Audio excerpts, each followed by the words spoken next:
pessoal, vou falar para vocês hoje sobre as proteínas, tá?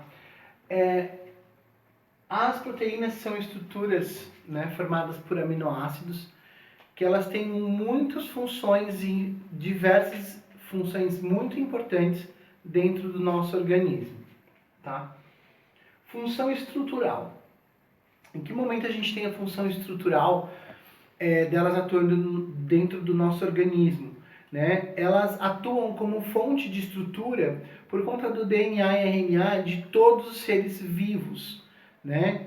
Elas são base para a produção, né, de material genético também, né? Elas auxiliam nesse processo de formação de célula, atuam lá dentro do ribossomo, dentro da célula, transportada pelos ribossomos.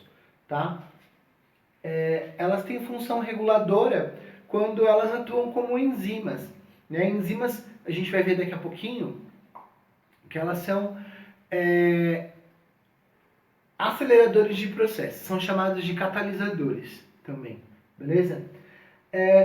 Função receptora, em que momento que ela tem função de recepção? Quando ela está ali na membrana plasmática de algumas células, como as hemácias, por exemplo, e elas servem como os antígenos que são capazes de reconhecer, né, o antígeno A e B quando a gente faz o teste lá para saber a tipagem sanguínea, tá? Ela tem função transportadora quando ela atua como a hemoglobina, transportando gases dentro do nosso organismo, certo? Ela tem função reservatória. Lá no ovo, né, a gente tem uma estrutura chamada albumina, que é uma proteína dentro da clara, né? E aí o que acontece? Quando a gente... Essa albumina, ela tem função de pressão osmótica, né? Ela auxilia na pressão osmótica e no controle do pH das células do nosso organismo, tá? Ela tem função defensora também no momento em que os anticorpos, eles auxiliam na defesa do nosso organismo, tá? Elas são base para a formação de anticorpos e esses anticorpos, eles vão reconhecer lá os invasores para defender o nosso corpo do que, né, se é necessário, né, para ter o reconhecimento aí de um vírus ou uma bactéria para a gente conseguir combater, tá? E ela tem função reparadora também, que através da fibrina, que é o exemplo de proteína, imagina que quando a gente sofre um corte na mão, quando o sangue começa a coagular, ele vai construindo essa rede de fibrina. E aí, o que vai acontecer? Vai criar aquela casquinha, né, para poder fazer a reconstituição da pele. E aí, isso é a fibrina e ela vai auxiliar o nosso organismo, né, é uma proteína de função reparadora, ok?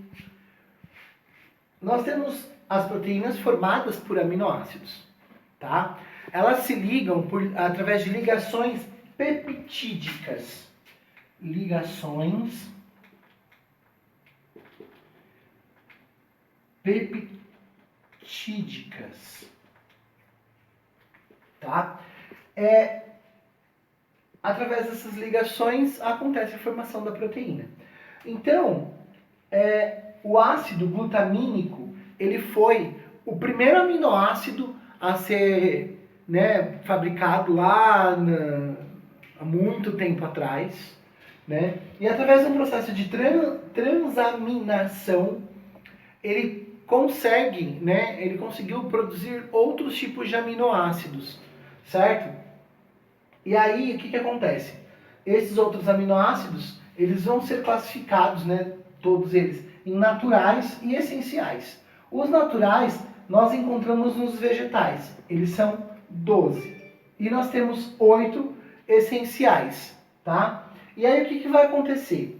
Esses aminoácidos que são de vegetais, eles são naturais porque eles mesmo produzem através da fotossíntese o seu alimento, eles são autótrofos. E nós necessitamos de alimentação, por isso que nós, né, utilizamos esses essenciais, tá?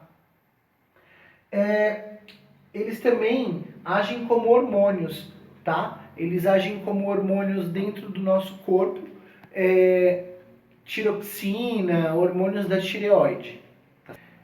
E também, né, eles funcionam como tampões, né? Elas funcionam como tampões, as proteínas. O que seria isso? Auxiliando no controle do pH, tá? Elas têm estrutura primária, secundária, terciária e quaternária. A estrutura primária, ela é formada por aminoácidos ligados entre eles, formando como se fosse um colarzinho de pérolas, tá? Depois, quando ela chega na estrutura secundária, ela tem umas ligações com pontes de hidrogênio que ela parece um fio de telefone de antigamente, ou então um cabelo mesmo encaracolado, né? Um cabelo enrolado, tá? Um cacho de um cabelo. Quando ela chega na estrutura terciária, ela já fica um pouco mais densa, né? Por conta dessas ligações entre os hidrogênios, né? Que vão aproximando as estruturas mais perto umas das outras. Já no caso das quaternárias, elas são formadas por 4 ou mais, né, grupos de proteínas, como a hemoglobina, que ela é formada por 4 grupos M, né, de proteínas, e aí elas têm lá a hemoglobina lá dentro que consegue capturar e transportar o oxigênio, tá certo? Como eu já tinha dito anteriormente. Em relação à desnaturação proteica, imagina que a gente tem 2 tipos de desnaturação. Uma desnaturação irreversível e uma desnaturação reversível, tá? Obviamente que o próprio nome já está falando. Reversível, a gente consegue voltar ao que era antes. Irreversível, não dá para voltar ao que era antes. Então, o que acontece? Vou dar um exemplo de desnaturação irreversível. Quando você vai pegar o ovo e você cozinha o ovo, você não consegue fazer com que esse ovo volte a ser a clara molinha e a gema molinha, né? Ele vai desnaturar por conta de temperatura, você aqueceu o ovo. Então ele cozinhou, né? A mesma coisa quando você frita o ovo, certo? Já no caso da reversível, imagina um cabelo enrolado, encaracolado, né, que você vai e passe a chapinha. Então ele está lá, aí você está desfazendo as pontes de hidrogênio que existem entre eles, né? E aí você passou a chapinha. Você passando a chapinha, você está alisando o cabelo, através de temperatura também. E aí o que acontece? Essas estruturas, né, elas vão ficar lisinhas. Quando entra em contato de novo com a água, o que vai acontecer? Essa água vai restabelecer essas pontes de hidrogênio e aí vai fazer com que o cabelo fique encaracolado novamente, certo? Sobre as enzimas, que é uma continuação das proteínas, tá? Então lembrando que toda enzima é uma proteína, mas nem toda proteína ela vai ser uma enzima, beleza? A função das enzimas é catalisar reações químicas.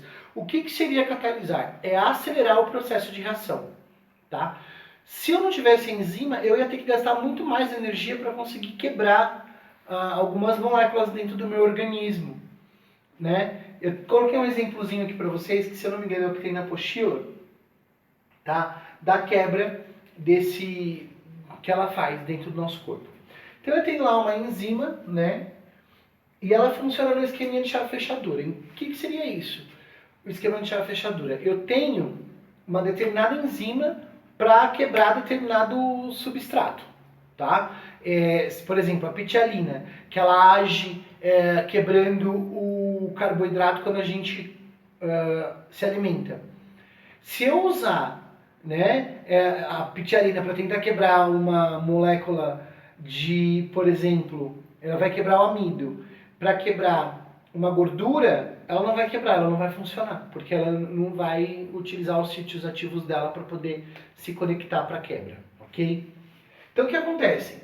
Aqui eu tenho uma enzima, tá? Essa enzima, ela é formada por proteínas, certo? E essa enzima vai quebrar o disacarídeo, é a maltose, tá? Lembra que glicose mais glicose vai formar uma maltose, que é um disacarídeo. O que vai acontecer? Primeiro vai ter o reconhecimento, né? Reconheceu, eu necessito quebrar essa maltose, esses sítios eles vão se ligar e aí vai acontecer a quebra. Quando ele quebra, cada glicose parte para um lado, né, feliz e contente, certo? Então, a enzima ela funciona como um acelerador de reação química. Então, para eu poder quebrar esse disacarídeo, eu utilizo essa enzima que vai funcionar, né, como um acelerador desse processo. Só que assim, a enzima, ela não funciona se eu tiver algumas coisas assim, por exemplo, o pH da minha enzima, do local onde ela está atuando, se ele tiver ácido demais ou muito básico, ela pode não funcionar, porque ela é meio fresquinha para algumas coisas, né? Ela é meio nojentinha, assim. Então, pH muito ácido, ela não funciona. Muito básico, ela não funciona. Ela tem que estar ali no pH ótimo para ela de funcionamento. Quantidade de substrato. Se elevar demais a quantidade de substrato, não vou funcionar mais. Tá? Ela não funciona. Não adianta que ela vai falar, ó, deu para mim, eu não vou suportar quebrar tudo isso. Né? Eu tenho o meu ritmo. Se você colocar muito açúcar, pode ser que aquela enzima não vá quebrar a quantidade de sacarídeos de maltose necessárias, tá? E temperatura. A maioria das enzimas elas não funcionam em altíssimas temperaturas, temperaturas acima, né, de 35, 36 graus, tá? Porque elas resolvem que não dá para elas continuarem funcionando. Elas têm um ótimo de temperatura para funcionamento, né? Em relação a calor e frio. Lembrando então, enzimas são catalisadores, aceleradores de processo, tá? Tem sempre uma enzima para quebrar determinado tipo de substrato.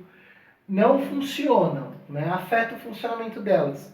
Se o pH estiver muito elevado ou muito básico, quantidade de substratos, muita coisa não vai funcionar, e a temperatura muito alta ou muito baixa também não funciona, ok? É isso aí, galera.